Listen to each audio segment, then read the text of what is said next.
En esta noche, hermanos amados, quiero que abran ustedes el libro de Santiago 1. El día viernes pasado comenzamos este estudio y hice la introducción sobre los temas, sobre la importancia de los cuatro personajes que la Biblia declara, en el cual identificamos, o la palabra identifica cuáles de los cuatro es el que escribió el libro de Santiago.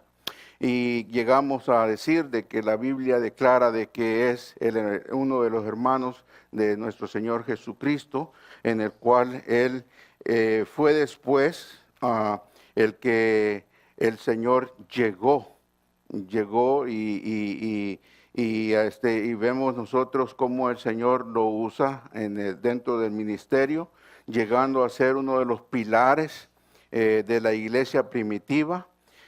También hablamos referentes a a quién se dirige Santiago en esta carta específicamente. Vemos de que Santiago se dirige a un pueblo judío. Otro que se habla es el apóstol Pedro. El apóstol Pedro también le hablaba a una comunidad judía.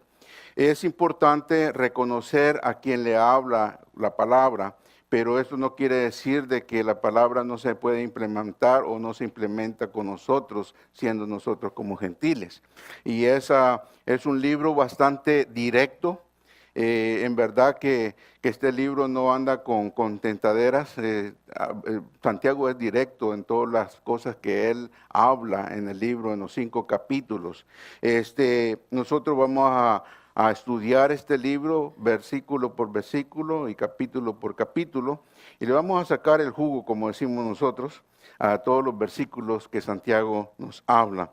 Si ustedes se recuerdan que hablé de que hubieron 3 grandes deportaciones en el tiempo cuando Santiago se dirigió al pueblo de los judíos, hablando de esta carta específicamente de Santiago. Y así hablamos sobre estas 3 deportaciones, sobre varias cosas que la palabra, y llegamos al punto B. En el punto A hicimos la introducción donde dice Santiago 1:1, dice: Santiago, siervo de Dios y del Señor Jesucristo, a las 12 tribus que están en la dispersión, los saludo. Y ese es el saludo que Santiago hace en Santiago 1:1. En el punto B dice la obra perfecta, el propósito de Dios, de Santiago 1, del 2 al 12. Vamos a leer de la palabra del Señor, en nombre del Padre, del Hijo y del Espíritu Santo, en Santiago 1, 2 en adelante. Dice: tened por sumo gozo, hermanos míos, el que os halléis en diversas, ¿qué? Pruebas. Fíjese cómo comienza el apóstol, Santiago, porque no es apóstol, ¿ok? Quiero aclarar eso. En el 3 dice: sabiendo que la prueba de vuestra fe produce, ¿qué? Paciencia. Fíjese bien las terminologías que Santiago nos dirige a nosotros, porque después vamos a estar descubriendo un poco más en detalle estos versículos. En el 4 dice: y que la paciencia tenga su, ¿qué? Su perfecto resultado, para que seáis, ¿qué? Perfectos y, ¿qué? Completos, sin que os falte nada. 2 cualidades que aquí vemos: perfectos y completos. En otras palabras, usted y yo no vamos a necesitar, los hijos de Dios, cuando estamos en Cristo, no necesitamos más, porque estamos completos en Cristo.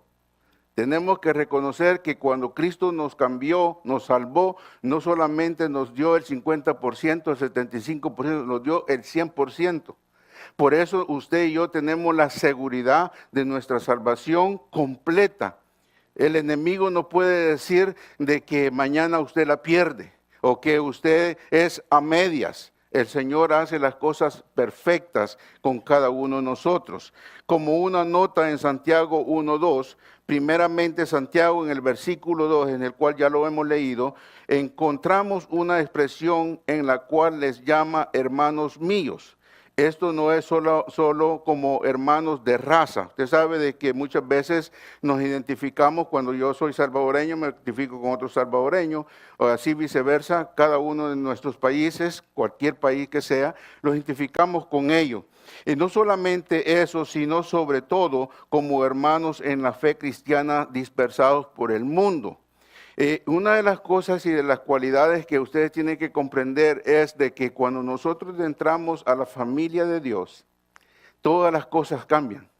Ya no es mi barrio, ¿no? Como por decir una palabra, aunque sea un poco fea, pero identificándose que uno es de tal lugar, sino que la grandeza y la belleza de nuestro Señor Jesucristo, que por medio del cuerpo de Cristo, no importa en qué lugar, en qué país usted esté, o con qué lengua usted esté hablando, o los hermanos hablen, puede usted sentir ese amor, esa comunión, esa sinceridad de uno con el otro. ¿Por qué? Porque el Señor ya botó esa barrera que había en medio de las diferencias de uno con el otro. Ya no es el mexicano, el salvadoreño, el guatemalteco con un desprecio, sino que es mi hermano en Cristo. Es lo que los une a usted y a mí y a todo el mundo. Déjeme decirle otra cosa. La belleza del Evangelio es no solamente que nos une, pero realmente nos enseña a amarnos unos a otros. Acuérdense que una de las cosas que el Señor dijo es de que en esto los conoceréis, que los améis unos a los otros. Y eso, hermano amado, déjeme decirle, yo no creo, con toda mi honestidad, le puedo decir, y como dijo el pastor la otra vez, si no fuese por Jesucristo, usted y yo nunca lo hubiéramos conocido. Porque su vida y mi vida andábamos en diferentes lugares y en diferentes cosas. Y fue por la gracia y voluntad del Señor que lo hemos unido unos a otros. Y ese es lo que nosotros podemos ver. Aquí en estos partes que le he dado como hermanos, lo podemos corroborar en Hechos 2, 29 y 37, y también como cristianos unos a los otros en Primera de Pedro 1, 2 y 1, Primera de Pedro 1, 1 y 2. Ahí podemos ver nosotros, quiero que veamos ese capítulo, en especial lo que dice Primera de Pedro 1, Primera de Pedro 1, 1 y 2. Amén. Dice Pedro, apóstol de quién? De Jesucristo, a los expatriados de la dispersión en el Ponto, Galacia, Capadocia, Asia y Bitinia, elegidos según el ¿qué? El previo conocimiento de quién? De Dios Padre, por la obra santificadora del Espíritu, para obedecer ¿a quién? A Jesucristo, y ser rociados con su sangre, que es la gracia y la paz, o sea, multiplicadas. Vemos nosotros, mis queridos hermanos, de que aquí estamos verificando la hermandad que hay en cuanto al Evangelio. En Santiago 1:5 sigue diciendo Santiago, pero si alguno de vosotros se ve falto de ¿qué?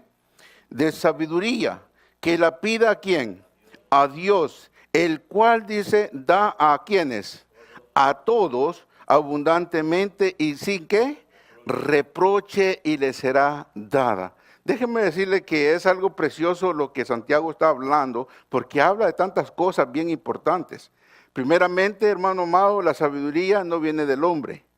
Después vamos a estar hablando sobre la sabiduría del mundo y la sabiduría de Dios. Son dos cosas y dos conceptos muy diferentes.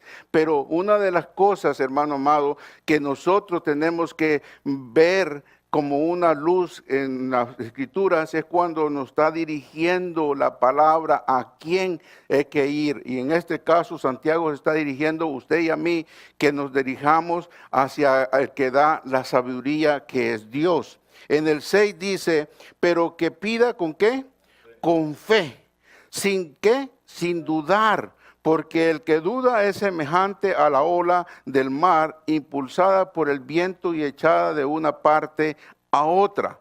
Una persona fluctuante, una persona insegura, déjeme decirle, siempre va a tener problemas, no con los demás, con él mismo, con la misma persona.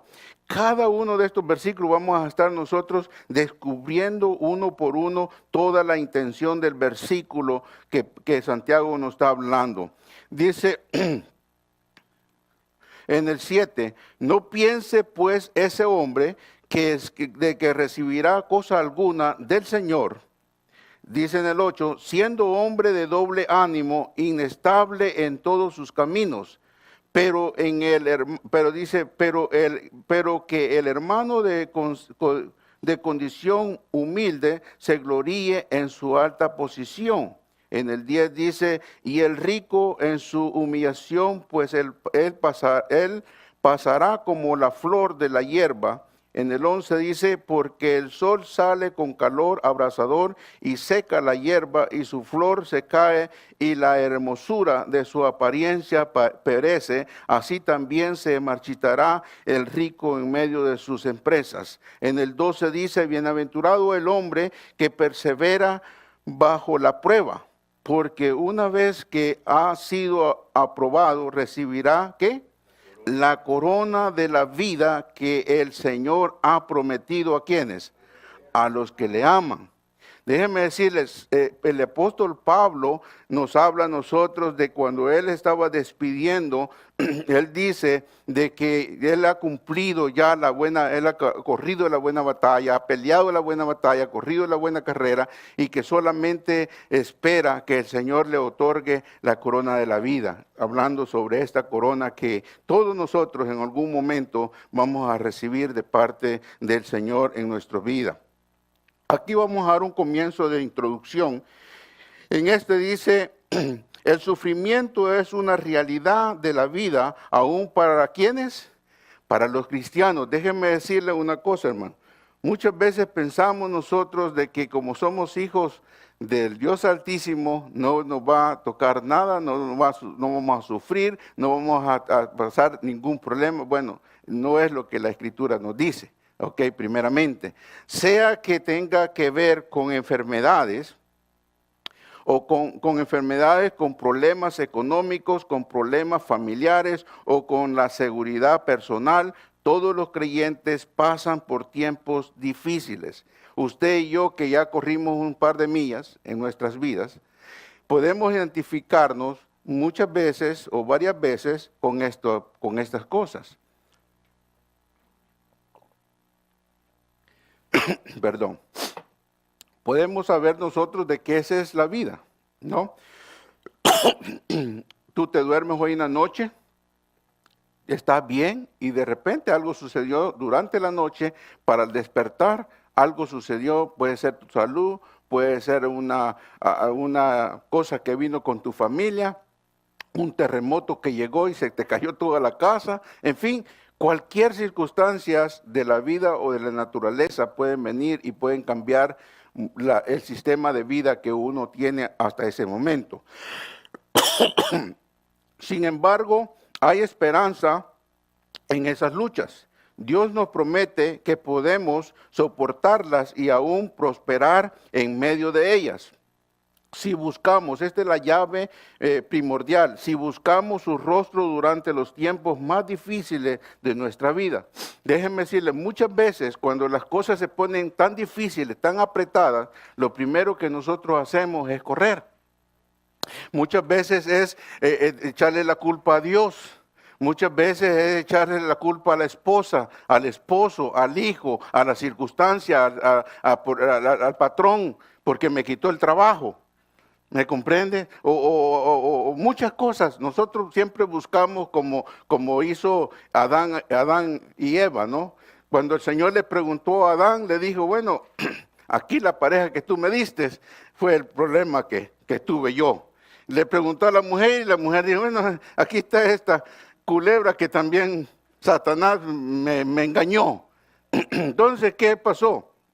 De que nosotros nos volvemos de que hay alguien más, pero no yo. Yo nunca fui el culpable de nada, fue otro. El problema con ese concepto, hermano, es de que no es cierto. Algo muchas veces, o la mayoría de veces, nosotros tenemos mucho que ver.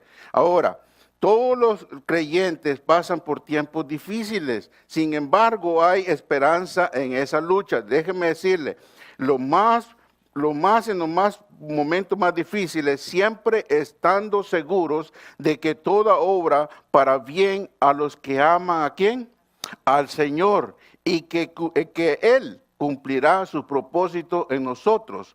Nos perfeccionará, uno, nos dará madurez espiritual, dos, y también que nos desarrollará el carácter de Cristo. Déjenme decirle una cosa, hermano. Usted y yo, ¿cómo es que crecemos? No solamente es por los años que vienen, sino por las circunstancias de la vida que pasamos. ¿Por qué? Porque cuando nosotros pasamos ciertas circunstancias, nosotros decimos, ya no vamos a pasar o ya no voy a pasar por eso. Al menos el hombre sabio tendría que ver que una vez puede fallar, pero la segunda posiblemente la va a pensar dos veces. Otra es de que Cristo quiere formar en usted y en mí un carácter. Déjeme decirle, hermano, el carácter es algo bien importante en la persona. Porque eso solamente Dios a través de todas las cosas lo va formando en cada uno de ustedes. Cada uno de ustedes tiene un carácter personal. Y ese carácter personal lo hace, ¿tenés calor? Yo también. ¿sí? Ese carácter lo va formando el Señor en nuestras vidas. Y eso es lo que el Señor va puliendo. ¿Se acuerda? Pablo dice de que Él es el alfarero. ¿Qué es lo que hace el alfarero? Él empieza a formarnos hasta que llegue esa escultura, lo que el Señor quiere en nuestras vidas, de una perfección innata. Algo que Él realmente diga, wow.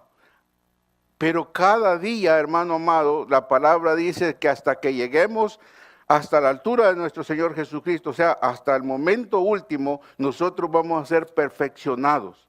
Tenemos que pasar ese proceso en nuestra vida. Amén.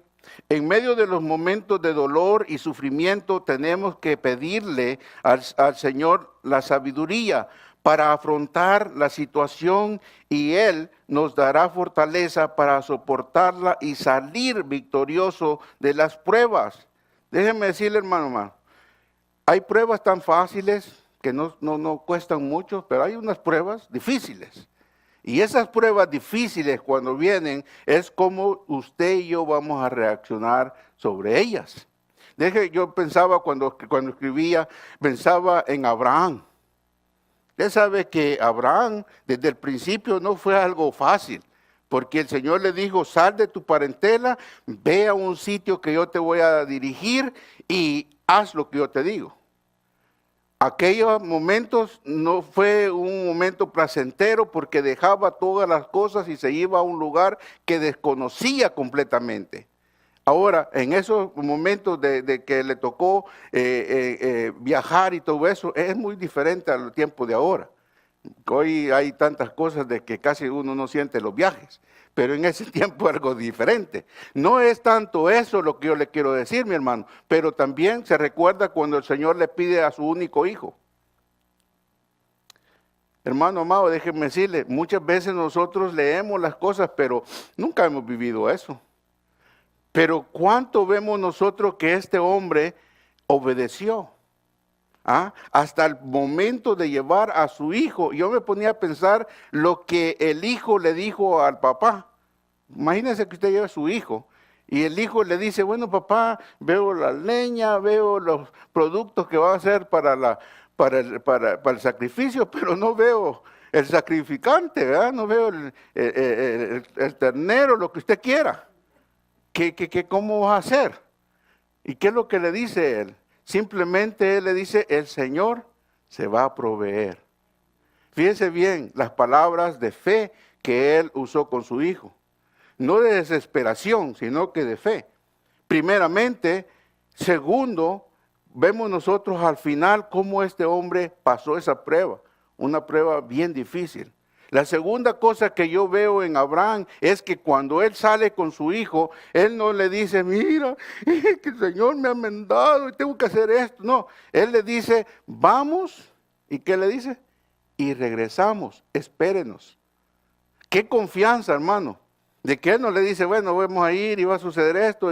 No, vamos y regresamos. Espérenos. Una de las cosas, hermano, es que uno de verdad tiene que usar esas llaves que nos da la Escritura, como nosotros en momentos difíciles tenemos que usarlas en nuestra vida.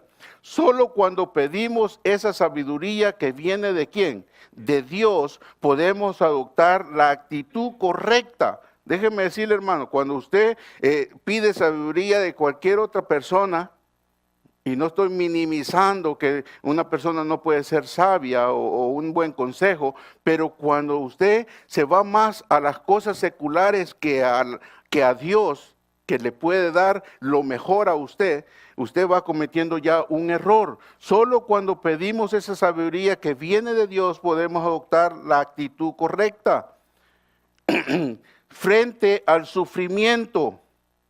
Hermano amado, yo me ponía a pensar, y déjenme decirlo porque realmente Dios nos habla. ¿Cuántos creen que Dios nos habla? Dios nos habla, hermano.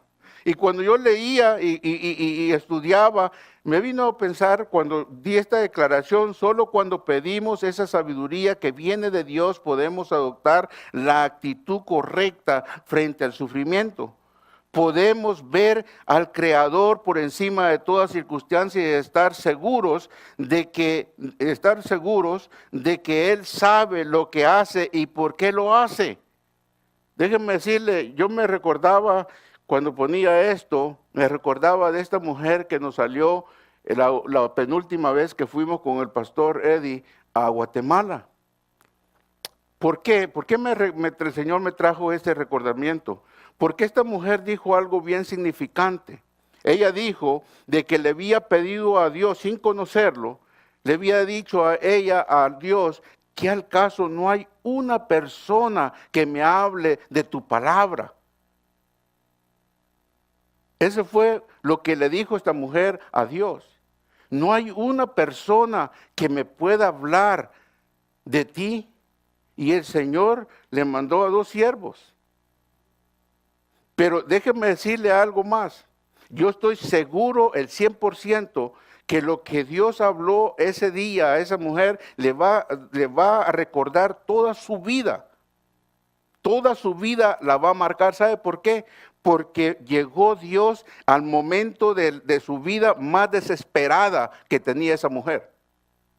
Yo no sé, hermano amado, si usted en su vida ha tenido momentos desesperantes donde está literalmente su vida o tomar una decisión equivocada de hacer algo indebido, pero ya no hay otra salida para poderlo hacer o no mira en el momento usted otra salida para hacerlo. Pero más sin embargo, cuando le pedimos a Dios, aun cuando no lo conocemos, el Señor nos dirige por su amor y misericordia. Y así vi yo a esta mujer, en verdad, porque me hizo recordar una parte de mi vida mucho más antes. Y yo estoy seguro de que el Señor habla cuando nosotros le pedimos de corazón, aun cuando nosotros no lo conocemos como hoy tal vez usted y yo lo conocemos. En otro tiempo no. Pero déjeme decirle que Dios no hace excepción de personas, hermano amado. ¿Cuántos creen que Dios no hace excepción de personas?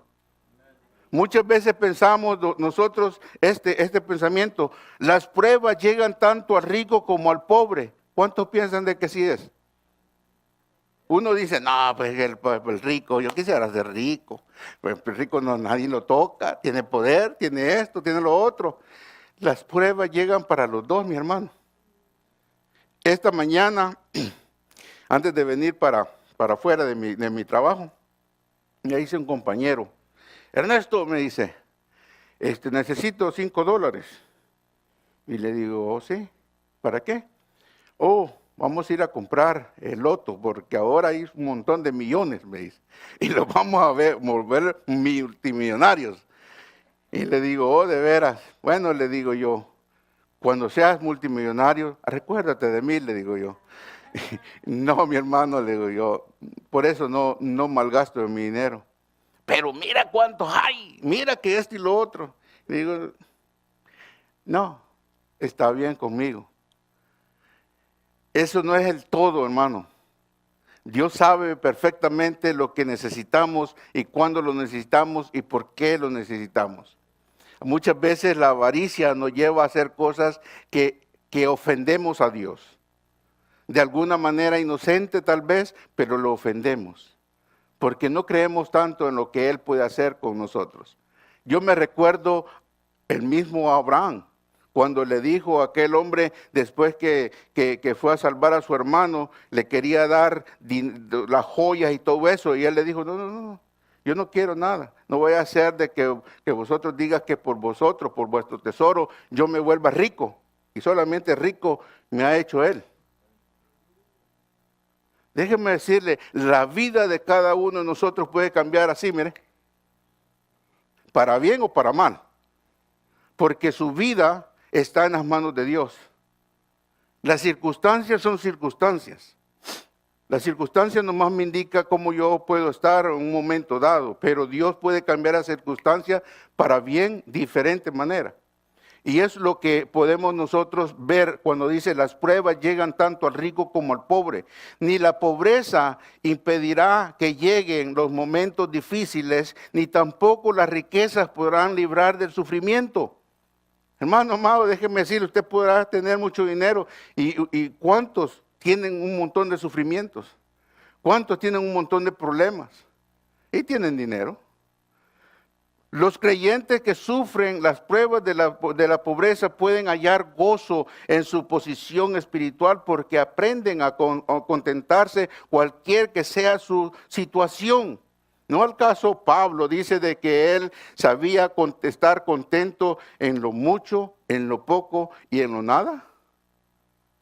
Hermano amado, déjeme decirle, Pablo pudo experimentar en su vida con hechos. Antes de llegar a Jesucristo, ese hombre tenía poder, ese hombre tenía posición, ese hombre tenía todo. Él dice, todo lo he dejado ¿por quién?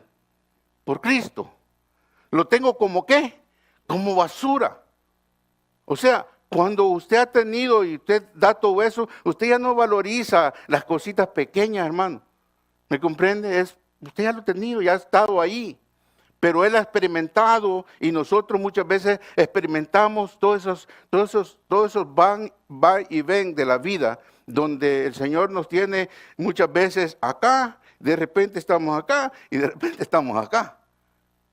Pero en todas las circunstancias, mi querido hermano, tenemos que reconocer de que Dios tiene un control y tiene un propósito. Y eso es lo que la Escritura nos dice. Dice que ni la pobreza impedirá que lleguen los momentos difíciles, ni tampoco las riquezas podrán librar del sufrimiento. Los creyentes que sufren la prueba de la pobreza pueden hallar ese gozo. Y nosotros tenemos que saber de que sí, nosotros podemos encontrar ese gozo en Él. El creyente rico se puede gozar en las pruebas porque lo enseñan a no confiar en sus riquezas, sino en Dios. Está hablando obviamente no del rico que no conoce a Dios, sino del rico que conoce a Dios. ¿Ok? Porque déjeme decirle, hermano amado, hay muchas personas que tienen dinero y que conocen a Dios. También, no solo a la vida del creyente vendrán pruebas que traerán sufrimientos que Dios usará para nuestro crecimiento y madurez espiritual, sino también llegarán las tentaciones. Déjeme decirle, las tentaciones están al día. Si usted piensa que no va a ser tentado o que no va a venir una tentación, usted está equivocado. Las tentaciones están, nomás usted abre esa puerta, hay tentaciones de todo calibre. Y la tentación no es un pecado. Porque la Escritura dice de que aún Jesucristo fue tentado. Pero, dice, fue tentado en todo, pero no pecó. No cedió a las circunstancias. Déjame decirle, hermano amado, la palabra de Dios es nuestro escudo, nuestra espada, de que nosotros podemos confrontar esas circunstancias difíciles que vienen. Amén.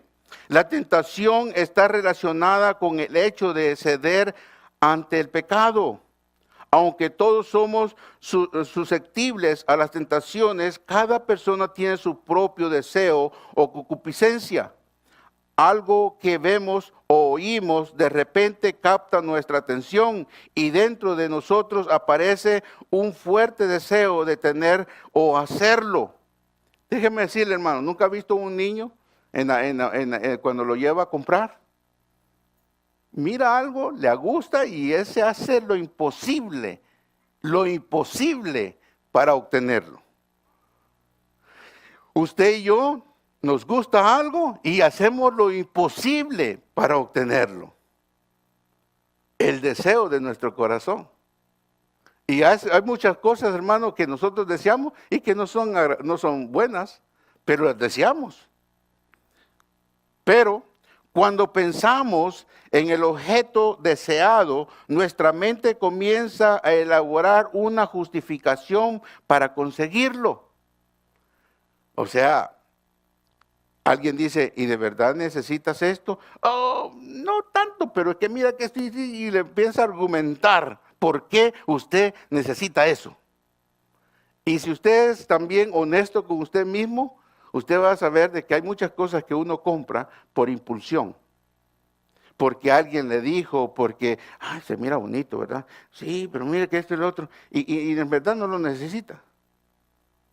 No necesita tantas cosas, pero sin embargo usted va y lo hace. Y eso estamos hablando. Luego se inicia el proceso de hacer los planes para llevarlo a cabo el deseo. Usted sabe que uno es bien astuto, dice, ¿verdad? Uno dice, lo voy a hacer así para que todo me salga como yo pienso.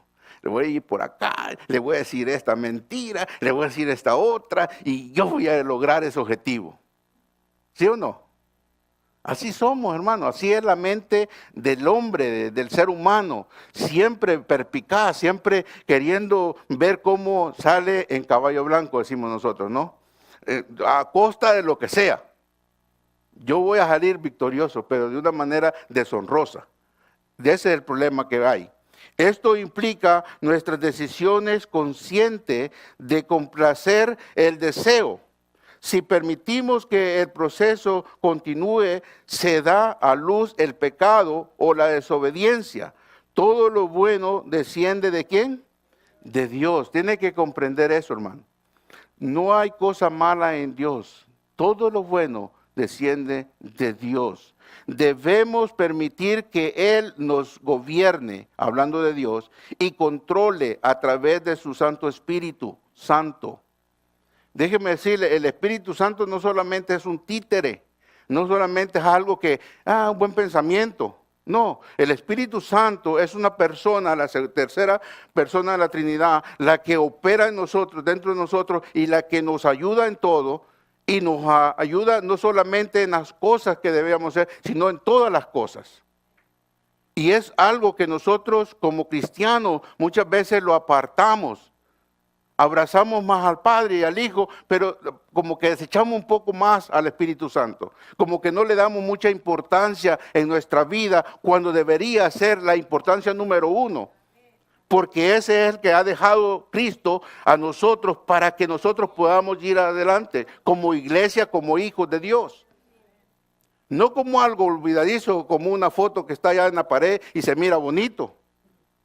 Hay muchas personas que tienen el Espíritu Santo así nomás, en un cuadro. Bonito, ay, qué lindo. Pero hasta ahí nomás. No, nunca toma una realidad en su vida. Para que ninguna cosa mala nos dañe. Y por eso es necesario el Espíritu Santo. Dejar que Dios inunde todo nuestro ser y llene nuestra mente con su palabra. Déjeme decirle una cosa, hermano. La palabra del Señor dice de la abundancia de ¿qué? Del corazón. ¿Habla qué? Mira, hermano, de la abundancia del corazón. Eso no solamente que ya tiene agua mi corazón, o que ya está infestado o podrido. No, no, no. De la abundancia que yo le he metido leyendo su palabra, alimentándome de su mensaje, dándole a mi cuerpo eso que necesita. Llega un momento, hermano amado, de que lo que sale la palabra de Él. Alguien dijo en una predicación, la astucia del cristiano para defenderse de Satanás es conocer su palabra. ¿Por qué? Pues es necesario conocer su palabra. Porque cuando el ataque viene, usted sabe dónde se encuentra ese versículo para refutar ese dardo. ¿Se recuerda cuando Jesucristo y Satanás estaban en ese van y ven de preguntas? Cuando le dijo, si eres el Hijo de Dios, haz que estas piedras se conviertan en ¿qué? ¿Y qué le dice el Señor? ¿Y qué? Esa es la importante. Sino de toda palabra de Dios. Cada circunstancia que llega a nuestra vida, usted tiene que refutarla, no con, yo creo, yo pienso, es que yo siento. No, hermano, perdóneme. Aquí es que la autoridad de la palabra, ¿qué es lo que la palabra dice? Déjeme decirle, si no lo vamos a encontrar como aquellos que querían echar fuera a los demonios. Y le va a decir, bueno, a este conozco y a este también, pero ¿y tú quién eres? Porque no hay un respaldo. El respaldo del cristiano es la palabra de Dios. Hermano, usted podrá decir un montón de cosas, pero si usted no aplica la palabra de Dios, usted no aplica el nombre de Jesucristo en el poder de su palabra, usted no va a ser eficaz. Porque no va a ser eficaz. No hay otro poder dado a los hombres para salvación, dice, ¿qué? Que el nombre de nuestro Señor Jesucristo. Hermano amado, hay tantas cosas, hay tantos Cristos, hay tantos nombres rebotando por allá y por allá, pero eso no tiene nada que ver. Solamente hay uno. Y ese es nuestro Señor Jesucristo. Y lo ha dicho Él y lo ha dicho a través de miles de años. ¿Cuántas generaciones han pasado, hermano? Y todavía nosotros podemos corroborar eso. Eso es precioso. De que usted y yo no nos ha lavado el queso como muchos dicen, sino que es la palabra que ha hecho efecto en nuestras vidas y que podemos testificar por ella. Es algo precioso que nosotros podemos hacer. En mi corazón, en el Salmo 119:11, el salmista dice esto, hermano. El salmista en el Salmo 119:11 dice, en mi corazón he guardado tus dichos para no ¿qué? Pecar contra ti. Qué precioso. Qué precioso lo que David habla en este capítulo, en este versículo. En mi corazón he guardado tus dichos para no pecar contra ti. ¿Por qué? Porque cuando el Señor nos dice, si me amáis, ¿qué dice? Guardad, obedeced mis mandamientos. Es reguardarlo, pero también con la acción. La palabra eso nos llama. También en el Salmo 119:105 dice lo siguiente. Tenemos que dejar que Dios nos ilumine. Aquí dice este Salmo, dice nosotros, lámpara es ¿a quién? A mis pies tu palabra y lumbrera a mi camino. Hermano amado, hoy más que nunca necesitamos esa lámpara en nuestros pies. Esa lámpara, ese resplandor para que nosotros podamos ver en las oscuridades que hay. Déjeme decirle, hermano amado, no estoy hablando de las cosas naturales que se va la luz y todo eso. Estoy hablando de las tinieblas que hay cubiertas en este mundo, de tantas cosas de maldades que hay. Es lo que yo estoy viendo, es lo que la palabra está declarándonos nosotros. Amén. El cristiano y el sufrimiento, Santiago 1:2. Vamos ahí. Hermanos míos, dice Santiago, tened por sumo gozo cuando os halléis en ¿qué? En diversas pruebas, dice Santiago en el capítulo 1:2. En otras palabras, nos debemos considerar dichosos al enfrentar dificultades, aflicciones y todo ¿qué? Tipo de pruebas en nuestras vidas. Déjeme decirle esto. Esto parece algo contradictorio. Miren tres cosas que podemos ver de acá. ¿Por qué parece contradictorio lo que acabamos de hablar? Uno, ¿cómo podemos en medio de una aflicción tener gozo? Primero, ¿cómo podemos en medio de una aflicción tener gozo? Segunda pregunta. ¿Cómo puede una persona que está atravesando problemas en su hogar o que está inmersa en una terrible necesidad económica tener gozo? La tercera pregunta. ¿Qué es tener gozo en medio de las pruebas? ¿Qué es tener gozo en medio de las pruebas? Pensemos esto. 1. El gozo primeramente no es una alegría. Muchas veces nosotros confundimos esos dos conceptos con el gozo y la alegría. Pero el gozo no es una alegría. Déjeme decirle por qué. La alegría es pasajera y depende de las circunstancias que estemos viviendo. ¿Por qué? Porque si todo me va bien, yo me siento bien. Pero si de repente las cosas cambian diferente, yo me empiezo a sentir mal. Porque son sentimentales. Amén. Dice que la alegría es pasajera y depende de las circunstancias que estemos viviendo. Si tenemos abundancia, ¿estamos qué? Alegres. Si recibimos regalos, ¿estamos qué? Contentos. Pero el pasar el momento, dice, pero al pasar el momento, esa alegría ¿qué? Se desvanece. Porque es una alegría pasajera. Hermano amado, ¿nunca ha visto usted para Navidad? Cuando usted le regala a los niños. Al momento que usted le da, pues están alegrísimos. Al ratito, a la media hora, ya está quebrado. Le pega una patada y ya no sirve. Desanimados completamente. Y tal vez ese regalito le costó a usted un ojo de la cara.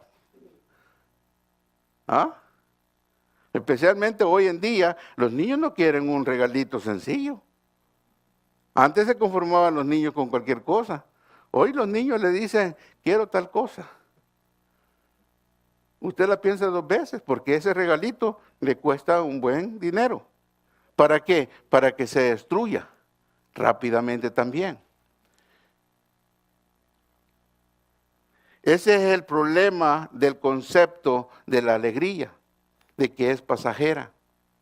Ahora bien, pero el gozo, déjeme decirle esto, pero el gozo viene ¿de quién?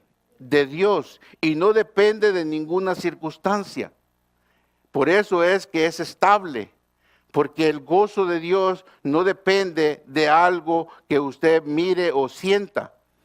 Dice, pero el gozo viene de Dios y no depende de ninguna circunstancia. Es la satisfacción ¿de dónde? Interior, de que Dios está con nosotros. Es la seguridad de que Él nos ¿qué? Ama y desea lo mejor para ¿quiénes? Para nosotros. Hermano amado, déjeme decirle, Dios no tiene pensamientos de maldad para nosotros. Él quiere lo mejor. Si usted piensa que Él quiere lo peor para usted, está equivocado. Porque aún cuando aquellos fariseos miraron, se recuerda cuando aquella mujer llegó y agarró aquel perfume y le enjugó sus pies y le lloró y se lo secó con sus cabellos. ¿Qué es lo que los fariseos decían? Y dice de que es un profeta. Si supiera quién es esa. ¿Y qué es lo que el Señor le dijo? ¿No lo exhortó? Déjeme decirle una cosa, hermano amado. Dios quiere lo mejor. Y muchas veces nos enseñan diferentes maneras de nuestra vida. Dios dice que Él tiene planes de bien y no de mal para nuestras vidas. Y tenemos que creerlo, hermano amado. Él quiere lo mejor. Mire, el Señor le dice, como un ejemplo, le dice, vosotros padres, siendo ¿qué? Malos, perversos, ¿da qué? Buenas cosas a vuestros hijos. ¿Cuánto más yo? Dice. Wow, ese es un revés para todos los padres. De que Él nos dice a nosotros, vosotros siendo tan malos, da buenas cosas a vuestros hijos. ¿Cuánto más yo a mis hijos? Yo no puedo pensar de que mi Padre Celestial va a querer algo malo para mí. O está deseando algo malo para mí. ¿Cuántas veces usted no ha escuchado a una persona, ojalá le parte un rayo, ojalá le dé ese carro ese para que le quite? Oh, no, usted no escucha nada de eso, ¿verdad? Pero déjeme decir, ese es el hombre natural, hablando cosas de esa naturaleza. Pero Dios tiene algo diferente, tiene propósitos especiales con cada hombre y mujer, y todo el control está en sus manos. Déjeme decirle, hermano amado, dice la palabra del Señor de que la hoja del árbol no cae sin el conocimiento de Él. Que los cabellos de usted, por lo que usted tenga muchos o pocos, dice que están contados por Él. Que la arena del mar sabe cuántas hay. Usted puede pensar eso, hermano. ¿Hasta dónde llega la sabiduría del Señor, de Dios, de nuestro Dios? Estamos hablando, hermano, de que no tenemos un diosecito chiquito. Tenemos un diosecito grande, uno poderoso, uno que es incomparable, uno que no se asemeja a nadie. Eso es lo que la palabra en Isaías dice. ¿A quién me compararéis? Hermano amado, la persona hace tantas cosas que no son bíblicas. Pero Dios quiere lo mejor porque Él quiere darte lo mejor a ti y a mí. Amén. Un ejemplo de gozo en medio de un problema lo fue el apóstol Pedro, según el relato en Hechos 5, 40 y 42. Vamos a la escritura porque quiero ir desde Hechos 34 al 42. En Hechos 5, 34, en Hechos 5, 34, para que no se me vayan a dormir. En Hechos 5, 34 y vamos a ir hasta el 42, amén. Dice, pero cierto fariseo llamado, ¿cómo? Gamaliel. ¿Quién era Gamaliel, hermano? Algún pordiosero, ¿verdad? No, era un erudito, ¿verdad? Gamaliel, maestro de la ley, respetado por todo el pueblo, se levantó dice en el concilio, ¿y qué?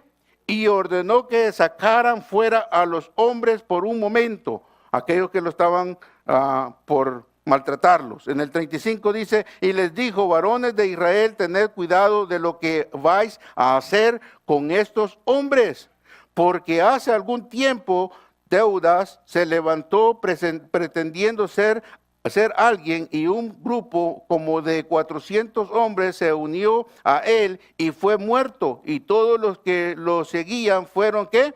Dispersos y reducidos a nada. Después de él se levantó ¿quién? Judas el Galilea en los días del censo y llevó mucha gente tras sí. Él también pereció y todos los que lo seguían ¿qué? Se dispersaron. 38. Por tanto, en este caso os digo, no tengáis nada que ver con estos hombres y dejadlos en paz, porque si este plan o acción es de los hombres, perecerá. ¿Por qué? Porque a este punto nuestro Señor Jesucristo ya había muerto, ya había ido a la cruz del Calvario. ¿Ok? Y luego en el 39 dice, pero si es de Dios, ¿qué dice? No podréis destruirlo, no sea que os halléis luchando contra ¿quién? Contra Dios. En el 40, y ellos aceptaron su consejo y después de llamarlos a los apóstoles, ¿lo qué? Ahí no dice que les dieron una tacita de café, ¿verdad? O chocolate con pan. No, aquí dice, los azotaron y les dieron ¿qué? Les ordenaron que no hablaran ¿en qué? En el nombre de Jesús y los ¿qué? Y los soltaron. Mire la obediencia de estos benditos en el 41. Ellos pues saliendo de la presencia del concilio, regocijándose, no iban llorando, quejándose, dice regocijándose de que hubieran sido ¿qué? Tenidos por dignos de padecer afrenta por el nombre de nuestro Señor Jesucristo. En el 42 dice, y todos los días en el templo y de casa en casa no cesaban de ¿qué? De enseñar y predicar ¿a quién? A Jesús como el Cristo. Mire bien, la orden que le había dicho era, no lo hagas. Por eso muchas veces al niño nunca hay que decirle no lo hagas. Mejor dile, hazlo papito. Porque usted le dice no lo hagas y ese lo hace. Aquí le dijeron no lo hagas y lo hacen. ¿Y sabe por qué? Porque usted y yo no es que seamos desobedientes, sino que somos obedientes a la palabra de Dios, no a la palabra del hombre. Porque usted no puede obedecerle al hombre en este sentido, sino solamente a Dios, como su palabra nos exhorta a nosotros. Tenemos que tener esa rentativa. Eso es lo que dice la Biblia, que Pedro y Juan fueron azotados por causa de ¿qué? De predicar la palabra de Dios. Déjeme decirle, muchas veces nosotros pasamos padecimiento, pero por malvados, por andar haciendo cosas indebidas. Pero estos por predicar la palabra de Dios, dice acá. Y que estaban ¿qué? Gozosos por ser considerados dignos de padecer por Cristo. Déjeme decirle, hermano amado. En el momento tal vez usted no sienta agradable, pero déjeme decirle, es honroso cuando usted hace las cosas que Dios le ha dicho que tiene que hacer. Siempre que usted sale, y aquellos que hemos salido a las misiones, muchas veces hay ansiedades. ¿Cómo va a salir esto? ¿Cómo vamos a hacer esto? Y lo otro y aquello. Pero cuando nosotros vemos cómo el Señor opera en medio de todas esas cosas y cómo el Señor hace cada una de ellas, ¿cómo vende uno? Con una paz, ¿no? Con un gozo, con un regocijo, con una satisfacción. ¿Sabe por qué? Porque Él le ha dado eso ya a usted. Ese gozo. Esa paz que sobrepasa todo entendimiento de que usted obedeció y hizo la voluntad de Él. Y es lo que nosotros podemos ver. Esto viene como consecuencia de tener una relación estrecha con Dios y su palabra. Así también todo nuestro ser rebosará de ese gozo que viene de Dios en que es nuestra fortaleza. En Mateo 5, 11 y 12, en Mateo 5, 11 y 12, dijo Jesús, dice Jesús, dijo, bienaventurado sois cuando ¿qué? Por mi causa os vituperen, os persigan y digan toda clase de ¿qué? De mal contra vosotros. Esta es la palabra clave, la última que dice. ¿Qué dice? Mintiendo. Hermano amado, mire, la mente del malvado va a inventar un montón de cosas contra usted. Pero cuando él está mintiendo, no la persona, no que el que está diciendo, difamando al otro, eso es algo diferente. Pero cuando esa persona está hablando de la verdad de una persona, eso es algo también diferente. Pero en este concepto dice, bienaventurados sois cuando por mi causa os vituperen y os persigan y digan toda clase de mal contra vosotros mintiendo. En el 12 dice, gozaos y alegraos, ¿por qué? Porque vuestro galardón es ¿qué? Pequeño. No, dice que es grande en los cielos. Porque así persiguieron a quienes, a los profetas que fueron antes de quienes, de nosotros. Hermano amado, déjeme decirle, esto no es nuevo. Si usted le duele, si usted está cansado, si usted ya está agotado, si usted quiere tirar la toalla, eso no es nuevo. Pregúntele a Jeremías.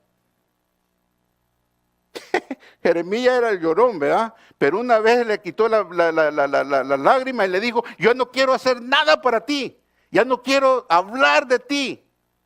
Pero siga leyendo lo que dice Jeremías. Dentro de mí, dice, había un fuego que no me dejaba, algo que no me apartaba de mí, y era el Espíritu de Dios arrastrándolo. Déjeme decirle, hermano, muchas veces uno piensa, I give up.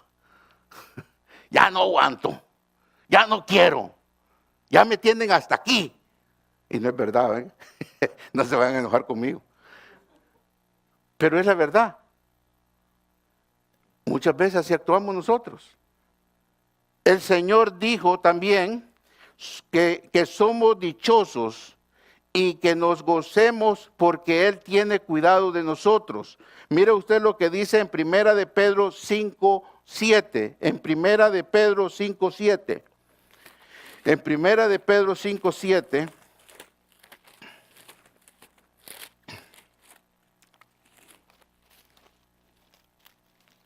Amén. Primera de Pedro 5:7 dice, por tanto, hermanos, sé que pacientes hasta la venida de ¿quién? Del Señor. Mirad cómo el labrador, no, perdón, estoy hablando Santiago. Y nadie me dice nada, qué bárbaros. Dirá, ¿y qué Biblia estará diciendo el hermano? Una Biblia nuevecita, hermano, perdone. Es bueno, yo estoy... No, yo sé que es Primera de Pedro, pero yo estoy en otro lado. Esta Biblia que se le quitaron a Primera de Pedro. Primera de Pedro. Ok, hoy sí ya lo encontré. Primera de Pedro 5:7. Echando, esa sí va, toda vuestra ansiedad, ¿sobre quién? Sobre Él, hablando de Dios, de Cristo, ¿verdad? Porque Él tiene, ¿qué? Cuidado de quiénes, de vosotros. Déjeme decirle, hermano, esto no es una buena terapia. Ni yo soy un buen lavacerebros, ¿ok? Es la palabra de Dios. Cuando Él dice, echad toda vuestra ansiedad sobre Él, porque Él tiene cuidado de vosotros. Hermanos, déjenme decirle, hay circunstancias en nuestra vida que realmente nos sofoca algo, que no hallamos cómo poder sostenerlo, hacerlo. No vemos la salida, no vemos la respuesta, pero la respuesta es Él. ¿Por qué? Porque vamos a echar todo eso en lo que Él representa, en lo que Él dice que es. Hermano amado, déjeme decirle, una persona, cuando yo me recuerdo y se lo voy a decir, yo soy el menor de todos los hermanos, de 8 hermanos. Y yo me recuerdo en una ocasión que por mi boca, por andar de bocón, me iba a meter en problemas con otra persona que ya estaba mayor que yo, mucho mayor que yo. Y entonces este jodido me iba a pegar. Y venía mi hermano, y mi hermano estaba bastante ponchado, ¿verdad? Y yo me fui ligero a las costillas de él, ¿va? Y ya que él dijo, ¿y tú qué quieres? Ya el otro ya dijo, no, está bien. Y muchas veces, hermano, lo digo porque muchas veces nosotros vemos las cosas y así tenemos que ser con nuestro Padre Celestial, irnos con Él. Y déjeme decirle, el enemigo no va a verlo a usted, el enemigo va a ver a Él, el que está detrás de usted. Y va a decir, no, todo está bien, todo está bien. No hay problema. Parece que estoy bromeando, ¿verdad? Pero déjeme decir que sí. Sí, hermano amado. El enemigo reconoce, y no lo reconoce usted, reconoce el poder de Dios en usted. Eso es lo que él reconoce. Es lo que la palabra del Señor nos dice a nosotros. Antes de que lleguen los problemas, las aflicciones, el dolor, el sufrimiento, el Señor lo sabe porque Él todo lo conoce, el pasado, el presente y el futuro. Y esto nos da seguridad en esos momentos de dolor y angustia. Déjeme decirle, hermano amado, la palabra del Señor dice de que Él es el mismo que ayer, hoy y para siempre. ¿Qué quiere decir con eso? ¿Cuál es mi ancla en eso? De que el Señor no cambia. Que el Señor es el mismo, con el mismo poder, con el mismo deseo, con el mismo amor, con la misma cosa que nosotros tenemos que aclarar en Él. Él no ha cambiado. Él sigue siendo el mismo. Uno es el que cambia. Vea el espejo cada día y usted va a ver que va cambiando. El Señor no cambia, mi hermano. Él vive en la eternidad. No hay un momento de decirlo, me estoy poniendo más viejo, ya no puedo ni caminar. Esos somos nosotros. El que tenemos el problema, no Dios. Amén. Tenemos que reconocer este hecho en nuestras vidas. ¿Qué vidas? En esta vida vamos a enfrentar muchas pruebas, no podemos evitarlas, pero sí podemos enfrentarlas con una actitud diferente. Usted y yo tenemos cómo vamos a responder a esa actitud, a ese problema que viene en nuestra vida, hermano. No pensar que todo está acabado o que nos vamos a dar por vencido, sino mirando hacia adelante la meta que tenemos, que es Jesús. quien fue abogado, quien fue aprobado en todo y sufrió hasta la muerte y muerte de la cruz, en que venció y nos dijo que nosotros somos más que vencedores porque Él está en nosotros y es la fuerza del gozo. La fuente, perdón. Él está en nosotros y es la fuente de gozo. Amén. ¿Están despiertos? Me alegro. Déjeme decirle, Dios es la fuente, hermano. El que sustenta ese gozo en nuestras vidas. No es la circunstancia, no es el loto. Yo estoy seguro que el que se saque ese montón de millones, hermano, va a estar gozoso por un rato, alegre. No puedo decir gozoso, alegre. Hasta que se le acabe.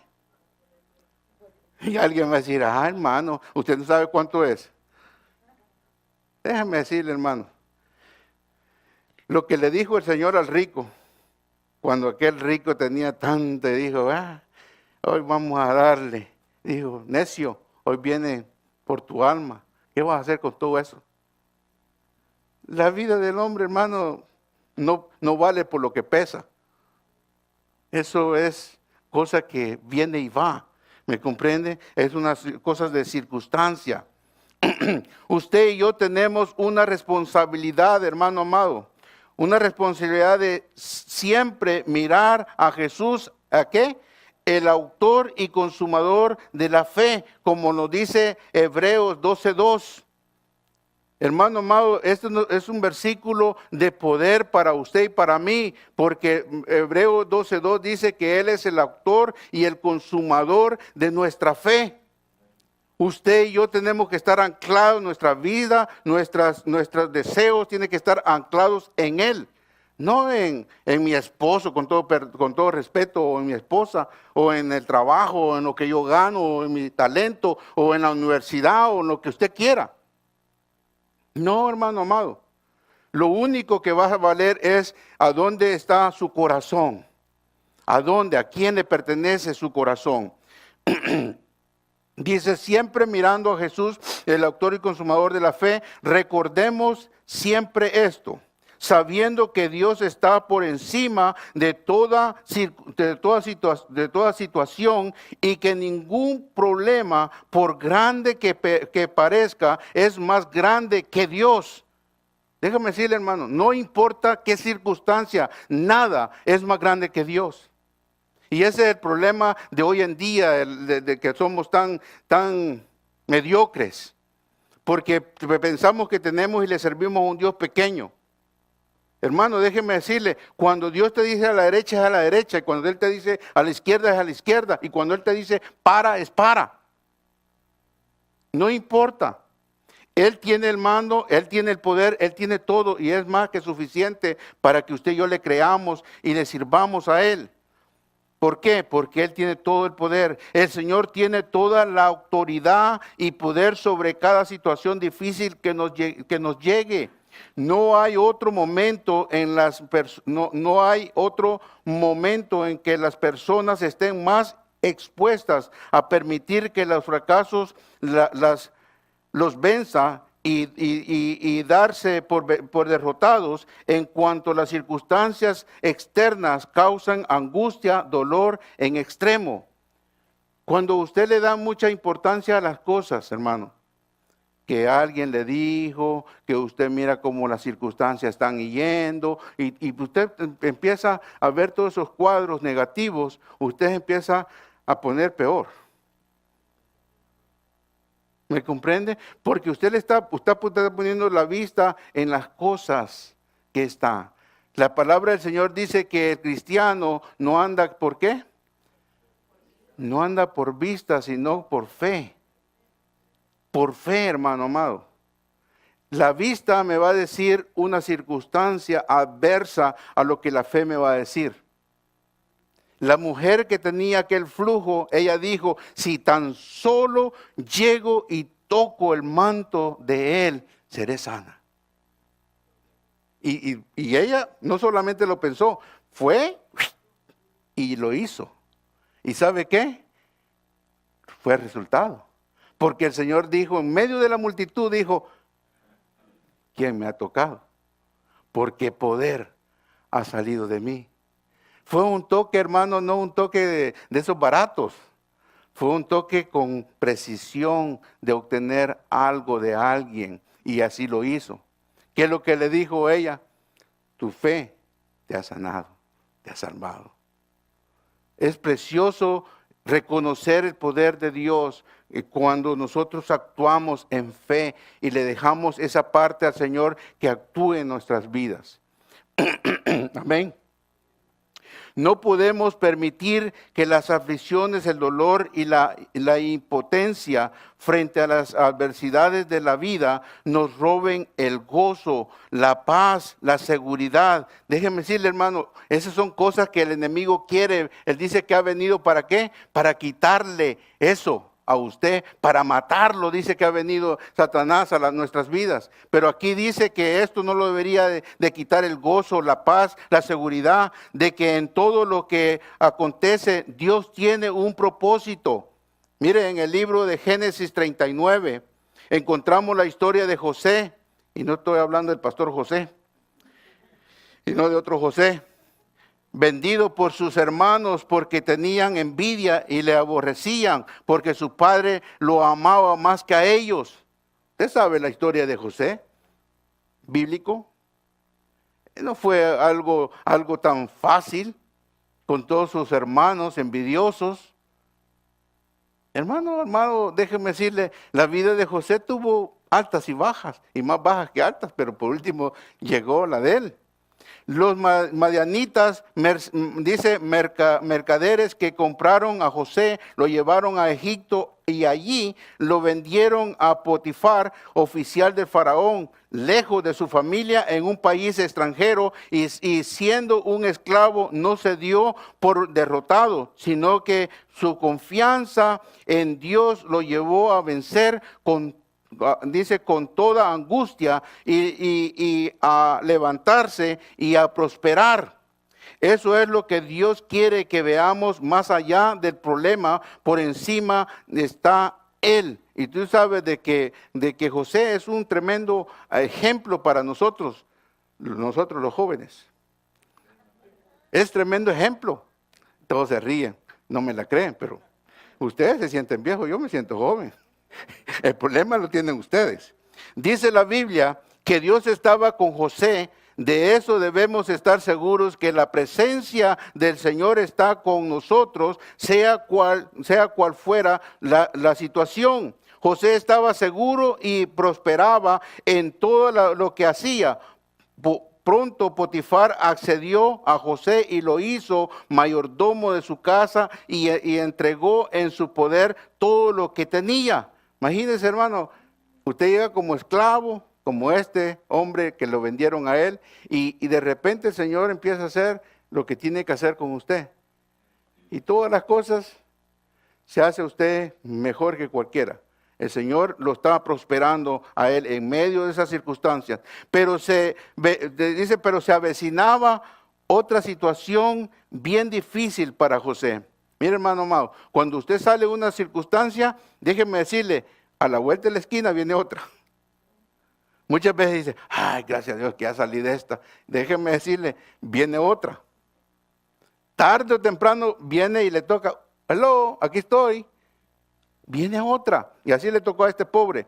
Por la esposa de Potifar que puso sus ojos en José y no haciendo caso a sus insinuaciones, cada día lo acusó falsamente y así lo enviaron a la cárcel.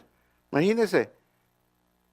Empezó a padecer cosas en la vida de él simplemente por ser diligente y ser bueno, ser persistente. En esa situación cualquiera se rinde y empieza a quejarse o a dar lugar a la depresión.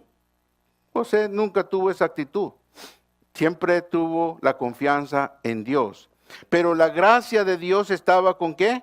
Con él, hablando con José. Y el jefe de la cárcel entregó en manos de José, dice, el cuidado de todos los presos que había en aquella prisión. No necesitaba el jefe de la cárcel entender cosa alguna de las que estaban, dice, de las que estaban al cuidado de José, porque Dios estaba con él, hablando con José, y todo lo que hacía, Dios lo prosperaba. Mire, hermano, no importa qué circunstancia usted se encuentre. Cuando usted está caminando estrechamente con Dios, las circunstancias van a cambiar. Se recuerda que también en el Antiguo Testamento dice que hubo uno que caminó con el Señor. ¿Quién era?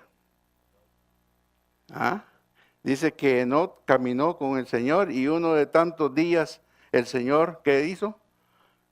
Se fue con él.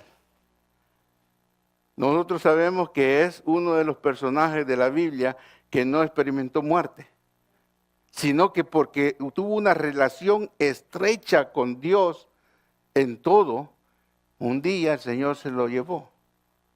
Déjeme decirle, hermano amado, la iglesia tiene un arrebatamiento que nos habla la palabra del Señor, y el arrebatamiento de la iglesia es pronto, hermano. No está tan lejos como cuando tantos años atrás. Nosotros estamos a la puerta de que realmente la iglesia sea arrebatada. No estoy hablando de la segunda venida de Jesucristo, estoy hablando del arrebatamiento de la iglesia, que son cosas muy diferentes. Pero esto del arrebatamiento de la iglesia, hermano amado, déjeme decirle, es algo tangible y veraz que va a suceder. Si usted piensa que no, mire alrededor de todo el mundo. Las circunstancias, cómo están cambiando globalmente, en toda circunstancia política, de todo. Y esto no va para mejor. Y usted cree de que, va a ir las cosas mejores, va a ir peor. ¿Sabe por qué? Porque la Escritura lo dice. La Escritura no dice que va a haber esto y va a haber lo otro. No, hermano, no se equivoque. Vamos a esperar algo diferente. José en la cárcel no pensaba tanto en él mismo, sino que se preocupaba por los demás. Qué precioso, ¿no? De que usted esté en cualquier circunstancia, no solamente diga primero yo, después yo y por último yo. Y todos los demás, pues, que vean cómo hacen. No, en ninguna circunstancia José hizo eso. Un día notó que los semblantes de dos de los presos estaban tristes y él les preguntaba, ¿qué les pasa? ¿Qué les pasaba? Y ellos le contestan, un sueño que cada uno tuvo esa noche. José interpreta cada sueño y asimismo sucedió a cada uno, José lo interpretó. Pero dice, pasó el tiempo y luego Faraón tuvo un sueño y uno de los que habían estado presos con José se acordó y se lo dijo al Faraón, y sacaron a José de la cárcel para que interpretara el sueño del Faraón. Así lo hizo, y como Dios puso su gracia y José fue el segundo en Egipto, después del Faraón, estaba José y al final, en el capítulo 50 de Génesis, José dice estas palabras a sus hermanos. Y yo creo que es el por qué Dios hace las cosas o hizo las cosas en la vida de José. Esto es lo que él declara acá en Génesis, en Génesis, dice 50-20, dice, José dice estas palabras a sus hermanos que lo habían vendido y lo habían separado de su familia y le habían causado tantos males. Ustedes pensaron mal contra mí, mas Dios lo encaminó ¿a qué? A bien, para hacer lo que vemos hoy, para mantener en vida a mucho pueblo. Déjeme decirle, Dios tiene un propósito. El propósito siempre de Dios es bueno, pero a la misma vez es una circunstancia que forma mi carácter. ¿Se recuerda que hubo otro rey en la historia de la Biblia que también tuvo un sueño? ¿Quién fue? Nabucodonosor. ¿Y sabes qué? Esos 3 hombres también pasaron tremendas pruebas. ¿Por qué? Por creerle a Dios. Tener las circunstancias que tuvieron, hermano, pero déjeme decirle lo más precioso que yo puedo ver en esos 3 hombres, la determinación que tuvieron de no adorar, de no bajar sus rodillas a otra imagen, sino creer con toda su alma de que Dios era capaz de ayudarles en esa circunstancia. ¿Y qué pasó, hermano? Este hombre se convirtió al punto de reconocer que Dios era el Dios de todos los dioses. Esa es la circunstancia que nosotros podemos ver en todas estas cosas, que cómo es que nosotros podemos responder a las circunstancias de la vida. Santiago nos habla y nos dice, José tuvo por sumo gozo cuando se encontró en esas pruebas y vimos al final cómo Dios cumplió el propósito que tenía con su vida y la de su familia. Dios tiene propósitos cuando estamos en momentos difíciles. Aunque no entendamos en el momento, debemos estar seguros, así como lo estaba José, de que su presencia siempre está con nosotros, como lo dijo Jesús. En Mateo 28:20, Jesús dijo, he aquí yo estoy con ¿qué? Con ustedes y todos los días hasta el fin del mundo. Déjeme decirle, hermano, esto es lo que el Señor dice, que Él va a estar hasta el último momento, Él va a estar con nosotros. Hermano amado, cuando usted se encuentre que piensa que está solo, sola, cuando las circunstancias están difíciles en su vida, en su matrimonio, en lo que esté, aférrese de lo que Dios es en su vida. Porque Pablo dice, yo sé en quién yo he creído. Hermano, usted y yo tenemos que saber quién es nuestro Dios, a quién nosotros le creemos, por qué le creemos. Las circunstancias, hermanos, siempre van a cambiar, siempre van a venir a nuestra vida. ¿Cuántos de nosotros no ha muerto nuestro esposo o nuestra esposa o un hijo o nuestra madre, nuestro padre? La vida no ha terminado ahí. Con dolor, con pedacimiento en nuestro corazón, claro que sí, somos humanos, amamos, pero seguimos, porque la vida tiene que seguir hasta el momento de que el Señor diga, din, din, ven para acá. Así es la vida. Por eso, hermano amado, tenemos que ver lo que la palabra nos anima a nosotros. Recordemos esto, Dios siempre usará las pruebas para nuestro beneficio y para su gloria. Su beneficio y la gloria de Él. Siempre lo voy a hacer así. Al igual que José, estamos seguros de que todo lo malo que llegue a nuestras vidas, Dios lo va a transformar en bien. Todas las cosas, hermano. Todas las circunstancias. La esperanza del creyente es esta. En Romanos 8:28 dice esto. Sabemos que a los que aman, ¿a quién? A Dios. Subraye esa parte. Todas las cosas. Déjeme decirle, hermano. No son solamente las que yo creo, yo pienso. Todas las cosas, dice, les ayudan a bien. No importa cuáles cosas. Aquí dice todas las cosas. Y yo le voy a decir una cosa a usted. Este versículo por mucho tiempo pegó en mi corazón, porque yo decía, es que no, ¿cómo posible? Que todo va a venir para bien. El otro versículo que me pegaba mucho era, es mejor dar que recibir. Yo decía, no, señores, que es mejor recibir que dar. Y peleé por mucho tiempo pensando el concepto, es mejor recibir que dar. Pero déjenme decir, es mejor dar que recibir. ¿Sabe por qué? Porque nadie da si no tiene. Usted podrá querer, pero si no tiene, no puede.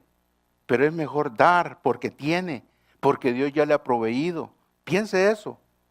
Es mejor dar, porque el dar, yo quiere decir que yo tengo. Cuando yo solamente lo cumplo en un deseo, es que no tengo. Y si no tengo, estoy fregado. ¿Ves? Eso trabaja. El apóstol Pablo dijo, regocijaos en Filipenses 4:4, dice, regocijaos en el Señor, ¿qué? Algunas veces. Hermano José, regocijaos siempre. No importa qué, siempre. Otra vez digo, regocijaos. Hey, no es fácil, pero Dios lo dijo. ¿Recuerda las palabras de Pedro cuando le dijo, echa la red, ve y echa la red? Señor, mira qué razón, ya he estado toda la noche con estos y tú dices que lo eche. ¿Pero qué dijo él? Pero en tu nombre yo lo voy a hacer. ¿Y qué pasó? La gran sorpresa de la vida, ¿no? Como dijo, así venían los pececitos. Eran montones que venían. Hermano, Dios no es un Dios tacaño. Solo dale uno. La mitad dale, que conforme con eso. No. Dios le da y le da en abundancia, hermano. No tenemos un Dios mezquino. No. Cuando Dios te bendice, no te da las obras. No te da los caites. Te repara de pie a cabeza. Te da en abundancia. Mucho más de lo que tú pides y piensas. Esa es la grandeza de lo que nosotros tenemos en Dios. Eso es lo que la palabra nos dice. Pregunta. ¿Dónde estaba Pablo cuando escribió a los filipenses, hermano? Tal vez estaba lo más seguro de paseo por una playa hermosa como los de nuestro país, ¿verdad? Tal vez estaba compartiendo con muchos amigos, ¿no? Como muchos hacen, ¿no? Disfrutando en Hawái, disfrutando en otras. Así tal vez estaba el apóstol Pablo. Déjame decir, el apóstol Pablo, después que el Señor lo botó de su caballo, fue palo tras palo, tras palo, tras palo. Así fue la vida de Pablo. No, Pablo estaba en la cárcel, estaba preso. Él podía decirle a los filipenses que se regocijaran porque él lo estaba experimentando aún en una cárcel. No estaba maldiciendo por su situación. Estaba exhortando a un pueblo a regocijarse en Dios porque toda su confianza estaba depositada en Él. En Él, hermano. En el autor de la vida. Esa es la diferencia de esto cuando nosotros vemos. Después de haber soportado el sufrimiento, la aflicción y las pruebas, nos damos cuenta que nuestra fe en el Señor ha crecido, se ha fortalecido. Déjeme decirle, hermano amado, Dios tiene propósito. Y el día cuando el Pablo y Silas entraron a esa cárcel, hermano amado, allí en los Filipos, Dios tenía un propósito. El propósito siempre ha sido de llegar a la gente. Y allí estaba el carcelero. Usted sabe la historia. Usted reconoce de que en medio de todo, él pensó de que todos los presos se habían salido, se habían ido. Mas sin embargo, ¿qué es lo que primero que iba a hacer? Quitarse la vida. Es irónico, hermano, cuando las circunstancias son difíciles, lo primero que pensamos es, aquí termina todo. Aquí llegamos ya se va a terminar este dolor, este sufrimiento. Eso es lo que la persona piensa. Mas sin embargo no es así, porque empieza lo peor para esa persona. Sin embargo, Pablo le dice, no te hagas ningún daño. Todos estamos aquí. El propósito de Dios, hermano, era formar un carácter en ellos, glorificarse Él, pero también traer salvación a este hombre. No solamente a este hombre, pero a su familia, hermano. Cambió todo lo que Él era. Llegó a conocer a su Salvador por medio de la circunstancia, por medio de ellos. Déjeme decirle, hermano amado, yo no sé cómo llegó usted a la salvación, cómo el Señor, de a dónde lo agarró, dónde lo motivó, cómo lo llevó y lo trajo para algún lugar. Pero Dios hace lo imposible en nuestra vida para que el Señor sea glorificado en nuestra vida. El Espíritu Santo nos habla y nos trae una convicción en nuestra vida tan precioso que nadie puede hacer eso. Solamente Él, en el momento adecuado de Él. Hermano amado, yo siempre digo, mira, el Señor eleva, te da cuerda, y cuando menos sientes, hasta ahí llegaste.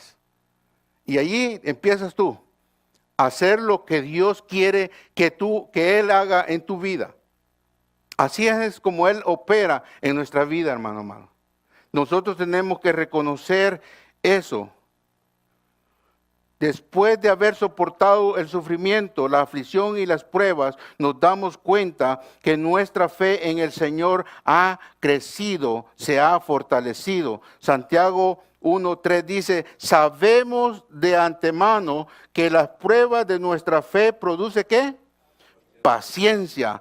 Esto es para formar el carácter ¿de quién? De Cristo en nosotros. De Él en nosotros. La palabra de Dios dice que usted y yo vamos creciendo de gloria en gloria hasta llegar a la semejanza de Él. Llega un momento, hermano amado, en nuestra vida que vamos a ir llegando a parecernos igual como Él. Ese es el propósito, que usted y yo nos apartemos de todas estas cosas que estamos viviendo en esta vida poco a poco. Es lo que la palabra nos dice. Como dijo David en Salmo 41 y 2, David dijo esto, pacientemente esperaré ¿a quién? A Jehová, y Él se inclinó a mí, dice David, y oyó, ¿qué dijo? Mi clamor, mi oración, y me hizo, ¿qué? Sacar del pozo de la desesperación, del lodo cenagoso. Gloria al Señor, hermano. Esas son palabras preciosas de un corazón que conoce que está estrecho de parte de Dios. Cuando Él dice, pacientemente esperé a Jehová y se inclinó a mí y oyó mi clamor. Déjeme decirle, yo no sé cuál es su clamor, pero Dios lo escucha. Dios no es sordo. Yo he escuchado, le dijo a Moisés, he escuchado el clamor de mi pueblo y por eso estoy aquí. Y por eso te mando a ti para que los liberes. Dios actúa, hermano amado. Nunca piense usted de que Dios no lo ama, que Dios no lo quiere, que Dios no está ahí. Dios está ahí. En todas las circunstancias. No importa cómo. Porque el salmista dice, se inclinó a mí, oyó mi clamor y me hizo sacar del pozo de la desesperación, del lodo cenagoso. Aceptó, qué precioso cuando Él es la roca, la confianza que nosotros podemos depositar en Él. De eso. Las pruebas son un medio esencial que Dios emplea para perfeccionar el carácter cristiano. Solo recuerde eso, que las pruebas son un medio esencial que Dios emplea para perfeccionar el carácter cristiano. Santiago 1:3 dice, mas tenga la paciencia su obra completa para que seáis perfectos y cabales. Perfectos y cabales. Amén. Vamos a dejarlo acá.